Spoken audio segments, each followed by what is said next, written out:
Presentations are often an important part of seminars.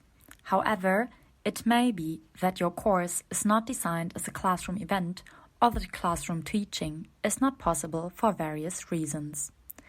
Then, of course, the question arises how virtual presentations can be held.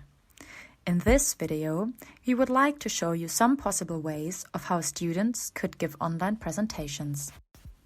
Displaying content is the main focus of student presentations. Both technical knowledge and communication skills are required for this. These two aspects should therefore be made virtually possible in some form. There are three possibilities for this. The first two solutions refer to online presentations in the form of videos. The third solution that I would like to present relates to online presentations during a video conference. Often, PowerPoint slides are created for presentations. These slides can also be used for online presentations since they can be recorded as a screencast and with an additional voiceover. Therefore, you need a software that allows you to record the screen and a microphone to record the sound or the voice of the speaker at the same time. If you want to see the speaker in addition to the slides, you can use an additional camera. There are programs that allow you to view both video tracks simultaneously. At the University of Bayreuth, for example, this can be realized by Panopto. Another possibility for an online presentation in the form of a recorded video is to record a real presentation. Probably no student has a beamer at home with which he can project his slides on the wall and then record himself on the slides together. But instead of slides, students could also design a poster and explain its content. A poster presentation can easily be recorded with a camera or simply a smartphone. The video can then be made available to the other seminar participants. The two options presented refer to the creation of videos as a solution for online presentations.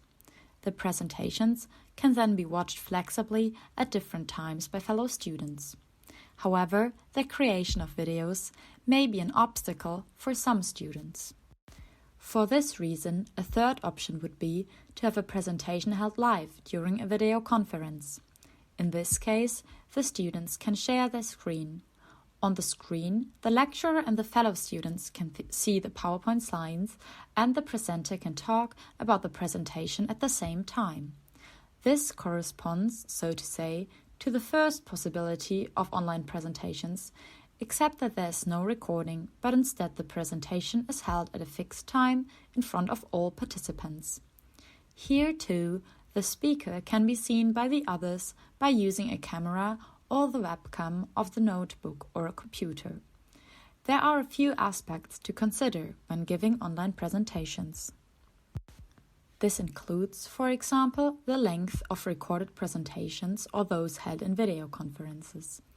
Since presentations are often designed as input phases, we recommend a maximum length of 10 to 15 minutes for an online presentation. This is due to the fact that the attention span of digital teaching without a change of methods in between is much smaller than classroom teaching. You should therefore tell your students how long the presentations should be. It is also important to consider how a subsequent discussion or arising questions can be made possible. For online presentations in the form of videos, as well as for video conferences, schedule a discussion round at a fixed time. This is easily possible with video conferences since all participants are naturally present at the same time. If the presentation is made available as a video, a fixed date should be arranged for the discussion to take place. This can then also take place in the form of a video or telephone conference, or in writing through a forum or a chat, or a joint document in which questions and answers can be written down. Finally, a few remarks on online presentations. Not everything can be made possible with digital presentations in the same way as with a presentation in person. Rhetorical aspects, for example, are hardly feasible in virtual presentations, as facial expressions and gestures cannot be used in the same way as in real life. In addition, a video recording is associated with technical challenges.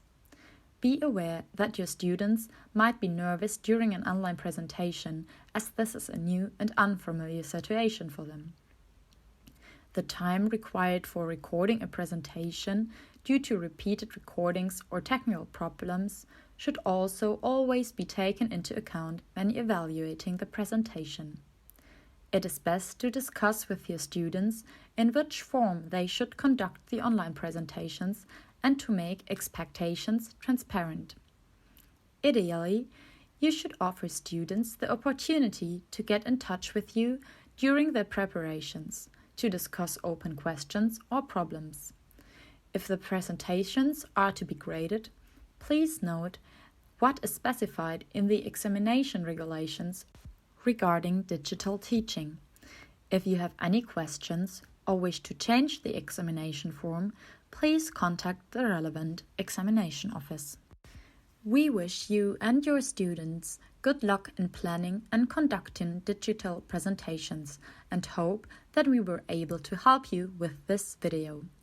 If you have any further questions, please feel free to contact us by sending an email to fbzhlservice@uni-bayreuth.de. Please also note the accompanying material to this video. Thank you for watching.